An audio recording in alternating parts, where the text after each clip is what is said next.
On the internet, we had a name, Demon Hunter 7. Our job was to hunt the worst kind of demon, the anonymous ones who hid behind a keyboard to destroy other people's lives. Using a combination of my impulsiveness and my best friend Nina's digital genius, we were good at what we did. It was easy to be the hero, to feel righteous, until the day the face of the demon we were hunting was the same as the boy Nina called her brother. It all started because of an idol named Hana. She was a soloist who had just debuted, and we, Leo and Nina, were instantly captivated by her. In a world of perfectly manufactured concepts, Hana was real. She was a little clumsy in her live streams, laughed at her own jokes, and wrote lyrics that felt like excerpts from her personal diary. She wasn't an unreachable superstar. She felt like a friend. And we, along with a legion of other fans, wanted to protect her at all costs. The wave of hate started as a ripple and became a tsunami. It was after Hana, during a live stream, timidly defended another idol who was being criticized. Her loyalty was seen as an attack by other fandoms. Suddenly, the comment section on everything related to her became a cesspool of venom. They were coordinated attacks filled with a disproportionate cruelty. And amidst all this digital garbage, there was one user who stood out. His name was Sarah Falls. His comments weren't just insults. They were essays of hate, dissecting every perceived flaw in Hana, every imperfect note, every poorly chosen word. He was articulate, methodical, and relentless. He was the main demon. We felt helpless reading those comments and feeling the anger grow. That's when we got the idea. We had just seen the movie Kpop Demon Hunters, an action fantasy about a group of heroes who hunted evil spirits that fed on the dreams of idols. "It's the same thing, Nina," I said, the excitement taking over me. "These haters are digital demons. They feed on other people's joy." Nina, who was much smarter with computers than I was, looked at the screen, and I saw an idea form in her eyes. "In the movie, they use amulets and spells," she said. "We can use IP addresses and forgotten email accounts."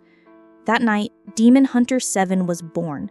Our name was a tribute to our favorite group, BTS, and our mission was clear. We weren't going to argue in the comments. We weren't going to feed the trolls. Our method was cleaner, more lethal. We were going to hunt them. We would dig through their account histories, find their digital footprints, discover their real identities, and anonymously expose them to forum moderators and to the large fan accounts that organized boycotts. We would be the hunters in the darkness, protecting the light. Our first hunt was a frightening success. The target was a user who had been posting veiled death threats. Nina spent hours in a deep digital dive, cross-referencing usernames on different platforms, finding an old MySpace profile, which in turn linked to an email account. In less than a day, we had a name and a photo. He was a completely normal-looking kid from another city. We leaked the information to a moderator of one of the largest fan forums, along with screenshots of the threats. Within 12 hours, all of the haters' accounts were deleted. We saw posts from other fans celebrating that the bully had disappeared, and some even mentioned the mysterious Demon Hunter 7 who had exposed him. That night, looking at the computer screen in Nina's room, we felt a wave of power, of justice. We had faced a demon and won. It was an addicting feeling. We felt like heroes, the secret guardians of our favorite idol. We were ready for our next hunt, ready to face the biggest and cruelest of all, Sarah Falls. We had no idea that by starting that hunt, we were aiming our weapon directly at the heart of Nina's family. The hunt for Sarah Falls became our obsession. He was different from the others, smarter, more careful. His profiles were digital fortresses, with no links to other social networks, no personal photos, no obvious tracks. The days turned to nights of intense research in Nina's room. While I kept watch, compiling every poisonous comment into a document, Nina dove into the depths of the internet using every tool she knew to find a single crack in his anonymous armor. The mission brought us even closer, giving us a purpose that felt noble and just. We were doing the right thing, cleaning up the internet, protecting the artist we loved. Meanwhile, Nina's offline life was becoming increasingly tense. Her older brother Alex, who lived with them, was going through a difficult phase. He had lost his job a few months earlier and spent most of his time locked in his room. He barely came out to eat, and when he did, he was a silent shadow with sunken eyes and an empty expression. Nina tried to connect with him, knocking on his door, offering him food, but he would push her away with monosyllabic answers or simply ignore her. "He's just in a slump," she would tell me, trying to convince herself as much as me. "He's always been kind of moody." I saw the pain in her eyes, the worry for a brother who was growing more distant by the day. But we were so focused on our online mission that we failed to see the crisis unfolding just across the hall. The first turning point in our hunt came from a mistake he made, a small slip-up. In one of his cruel comments about Hannah, Sarah Falls made an obscure reference to a small cafe in a specific Boston neighborhood. It was such a small detail that most people wouldn't notice, but I did. I had been to that cafe with Nina and her family years ago. It was their mom's favorite. The coincidence made me uncomfortable. "It's just a coincidence, Leo," Nina said, shaking her head, refusing to connect the dots. "It's a well-known cafe in the city." But the seed of doubt had been planted. Using that small geographical clue, Nina intensified her search, focusing on online profiles that mentioned that neighborhood. And then she found it. An old, forgotten account on a gaming forum with the username Seraphim Gamer.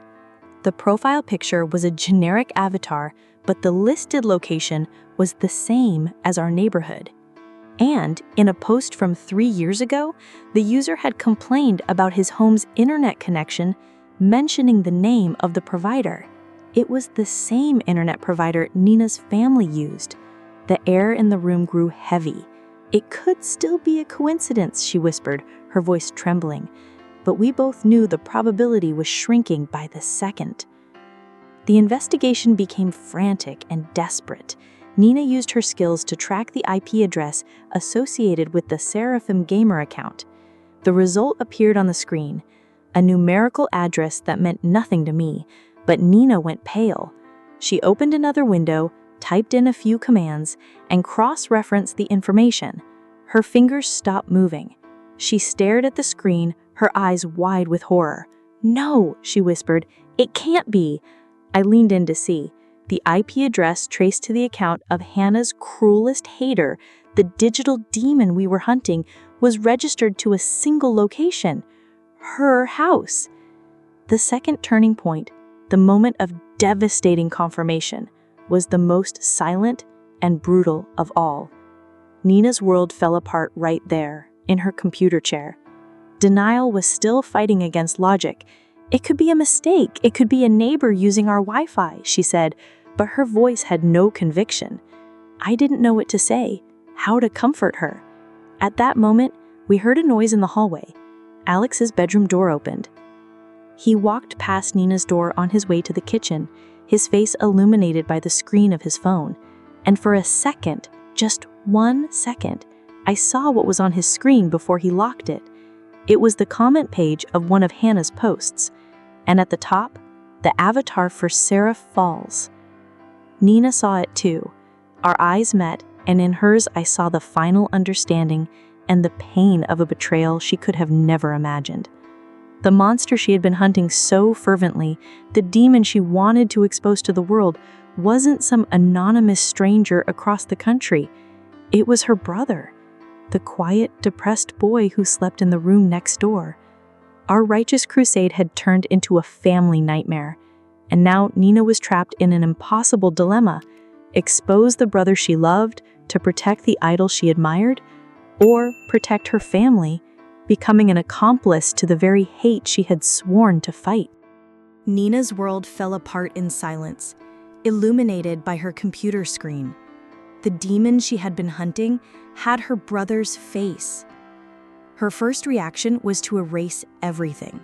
She closed the browser tabs, deleted the investigation files, and tried to delete the existence of Demon Hunter 7, as if, by doing so, she could erase the truth. The righteous anger that had driven her was replaced by a toxic mixture of shame, sadness, and a fierce protective instinct. When I told her we had to do something, that what Alex was doing was wrong no matter the reason, she turned on me. "You don't understand, Leo," she said, her voice low and trembling. "He's not a monster. He's my brother. He's hurting." In that moment, a crack formed in our alliance. Our mission, once so black and white, had dissolved into a painful, confusing shade of gray.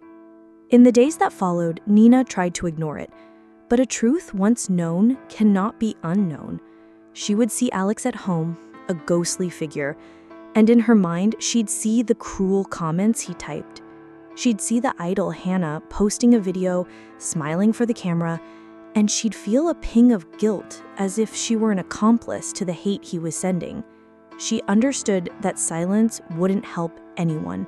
It wouldn't help Hannah, and it certainly wouldn't help Alex. She had to confront him, not as a demon hunter, but as a sister. The climax happened on a rainy afternoon. Nina knocked on Alex's bedroom door. It was dark inside, the curtains drawn, the only light coming from his computer screen. He was there, absorbed in his digital world. She walked in, holding a tray with a sandwich and a glass of water, a peace offering. "Alex, we need to talk," she said, her voice soft. He ignored her at first, but she persisted, sitting on the edge of his bed. Finally, she said the words that hung between them. "I know about Sarah Falls." His first reaction was a defensive fury. "Were you spying on me? What business is it of yours?" He stood up, his voice full of an anger that was clearly disguised pain. "These idols have perfect lives. What do they know about real problems?" Nina didn't back down. She met his gaze, her eyes full of a sadness that disarmed his anger. "This isn't about Hannah, and you know it. I read what you write, Alex. The anger, the pain. It's not about her. It's about you. You're screaming for help, and you're using a stranger as your target." Her words, full of empathy instead of accusation, broke through his armor. Alex crumbled. Sitting on his bed, he cried for the first time in months. He talked about how he felt like a failure since losing his job, about the envy he felt seeing people like Hannah who seemed to have everything. Attacking someone who was so loved and successful was the only way he found to feel any kind of control over his own misery. It was a reflection of his own self-hatred. He wasn't a demon. He was just a man who was drowning. The resolution of our story was the change in our mission. It was no longer about hunting and exposing. It was about healing. I understood the complexity of Nina's situation, and my anger toward Alex gave way to concern. Together, we convinced him to seek professional help. It was a difficult process. We went with him to his first therapy session. We talked to their parents, who, shocked, finally understood the depth of their son's depression. The family began to rebuild itself on the ruins of that secret. And as a first step, in an act of his own courage, Alex opened his computer and in front of Nina deleted the Sarah Falls account forever. The epilogue takes place months later. The scene is in a living room, no longer divided by closed doors and tense silences. Alex, Nina, and I are watching a movie. Alex looks better. He's more present, he smiles, he makes jokes. His journey is long, but he has begun it. At one point, the movie's villain gives a grand, hateful speech. Alex cracks a wry smile. "Wow, that guy sounds a little like my old comment history," he says, a joke with a kernel of truth, but one that shows he's healing. Later in Nina's room, we look at the folder on her computer named Demon Hunter 7. It's full of our investigations, our victories. With a single click, she moves it to the trash. Our old mission was officially over. Nina's final narration reflects the lesson we learned. We started our crusade to hunt demons, thinking they were monsters hiding in the darkness of the internet. But the biggest demon we found wasn't a monster at all. He was just someone who was lost in pain. we didn't defeat him. We helped him find his way back. We learned that the real work of a demon hunter isn't about exposing the darkness in others, but having the courage to bring light to the darkness we find in the people we love. Want to see more exciting stories packed with the incredible world of K-pop? Join our club and let's dream together. Subscribe, like, and share. Bye!